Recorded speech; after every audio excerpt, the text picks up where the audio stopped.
So for this one, I wanted to use the actual demo session file rather than the sound design one because I want to show you a little bit more about what I did with this demo.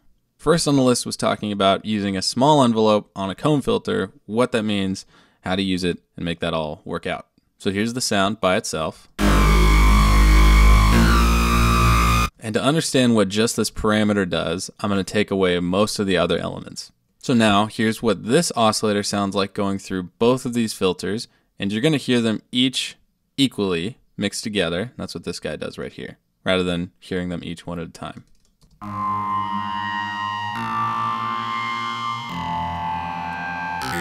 Now it sounds together pretty mangled and detuned, but that can be a good thing when we're going for this kind of dissonant, harsh bass. We want to have a lot of different elements kind of fighting against each other, hopefully without making it sound like garbage. So if we hear this sound by itself, we have one oscillator going right into this filter, and that's all we're hearing. So give it a listen.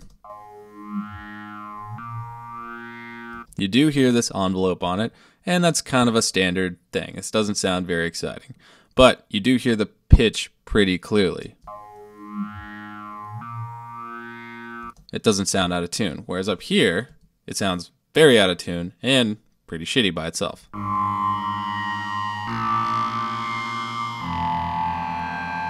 You're kind of hearing a balance between the main note. You're hearing, yes, a lot of overtones, but this feedback knob right here is basically acting like a long release because you're hearing the initial sound and you're hearing it run back into itself.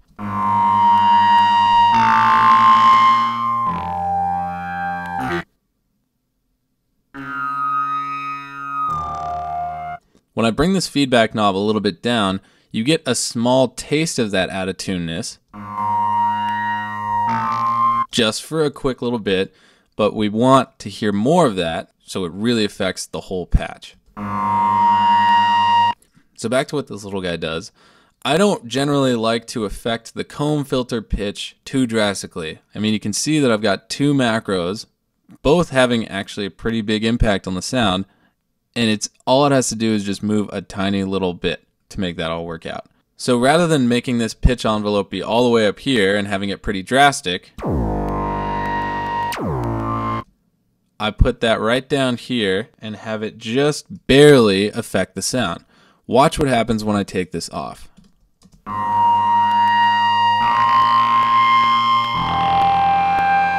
Slightly out of tune, yes, but it doesn't have that same dissonant power that the other one did when we have this on. So long story short, by just putting a little bit of envelope onto your pitch, it can have a very big impact, especially with comb filters. Also, release and feedback, kind of the same thing.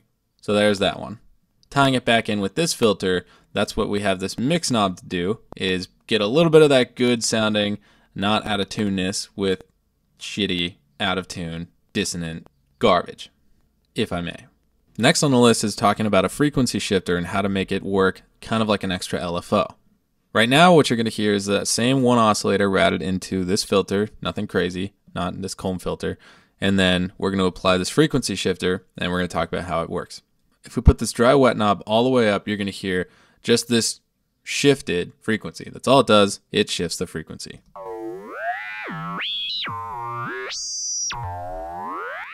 So it can sound pretty gnarly and ridiculous up top, but the way that we're going to use it is very close to the original. If you double click on this knob, it's going to play the same original pitch. Listen. Doing absolutely no shifting. If we listen to dry, it's the same. So what happens if we put it slightly off center, it's going to give you the effect of how you tune a guitar. It's going to create a lot of vibration because you have two pitches that are slightly off from one another. So listen to this new all wet pitch. And it's exactly what we'd expect, slightly shifted. And if we go back to original, they're just not going to be the same. Again, it's a little off. So by putting this dry wet in the middle, those two fight against each other.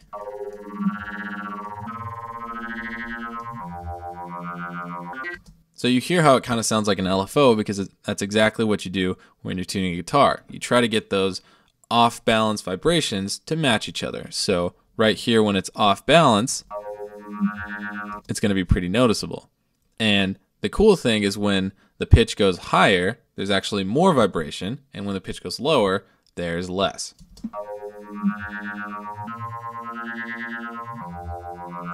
So it's like an LFO that's having its rate change.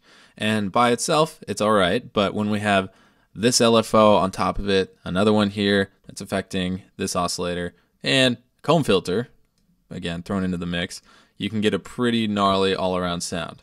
I'm going to show you real quick one of my other sounds that uses the same technique.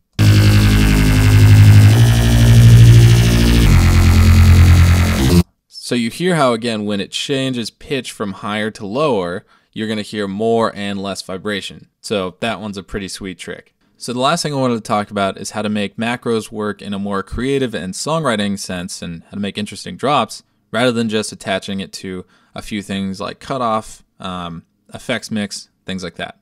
First, give a listen to how this patch works and how this patch is automated using only the macros, and this is the only sound you're going to hear in the drop.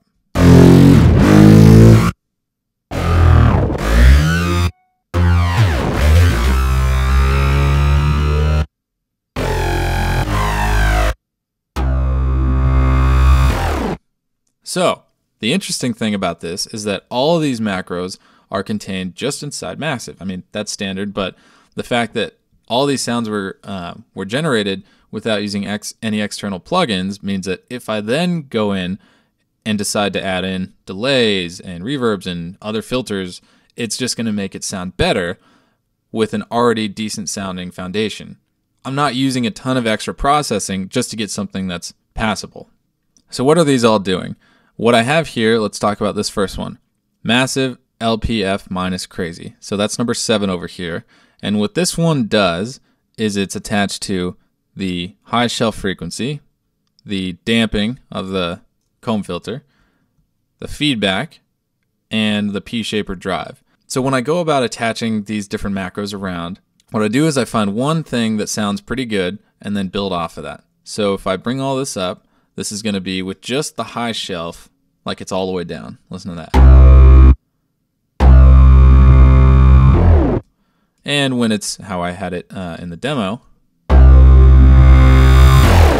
sounds pretty cool. But if that was all I wanted to do, I would just call this low pass filter and call it a day. But what I did was I then tried moving this to different parameters and just seeing what it did to the sound and giving it a listen. So, I mean, this is going to be probably pretty ridiculous, but let's hear it.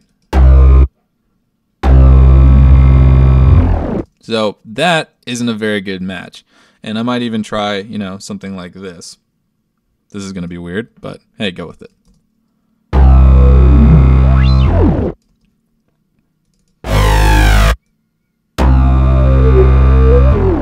So that's the kind of thing that I do is I play a sound and then I throw it around and try to get something else that matches. Oh, the low pass filter. So the things that I decided were similar to a low pass filter was taking off the comb, damping, was taking off the P-shaper drive, and taking off the feedback a little bit. All those now together work to make a much more interesting low pass filter called low pass filter minus crazy that ultimately sounds like this. So that's what you want to do when you're making these macros, and when you download these presets, you can experiment around, see what I attach it to, but that's how I take a lot of the hard work out of making a drop. You just put in the effort when you're designing the sound, so when you go in to make a drop, you have tons of different sounds to decide to pick from off of just one patch. So then a question came in from Ben as a Nerd asking, how in depth do you get into routing? That's the one thing in Massive I've never tampered with much. And it's pretty straightforward when you look at what a new sound does. So we go into new sound and you get insert 1 right after filter 1, insert 2 right after filter 2. What I almost always do right off the bat is I move insert 2 over here. And the reason is that way you have 2 inserts to play with that are for sure going to be affected by the sound. Often, most of my sounds will only have 1 filter when I'm getting the ball rolling. So if I have this insert down here, I'm not even going to hear it. It's just not going to be in the mix at all. See, it's off, and I'm only hearing mix 1, which is just this one filter. later in the sound design process, you might end up moving this down and using this second filter, but right off the bat, at least putting this insert here will allow you to hear what's going on. For me, insert 1 tends to stay right here, where it starts, because that's when I'm tweaking things. That's where I start to make those decisions. If later in the process I move it around and it sounds good, then yeah, I go with it. But for the most part, this is where things are going to stay, at least from a starting point. Other thing that's going to come up is feedback. That's something that you use your ears for. And this guy over here is something that gets very unnoticed, and that's the bypass right here. So you can grab your signal without having any of the other garbage. See, it's just a little line, passes all this stuff up.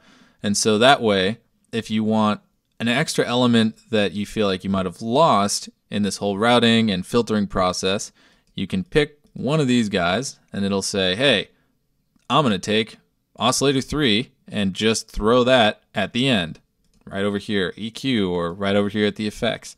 So if this was a low sine wave, like your bass, and it just starts sounding shitty in here, and you're like, oh, I wish I had a sub, you could go right in here and turn it up. And there you go. So you can do that for oscillator 1, 2, 3, and even your noise. So there's a little bit about routing. With that said, I hope you guys like number 2, and I'll be back with number 3 very soon.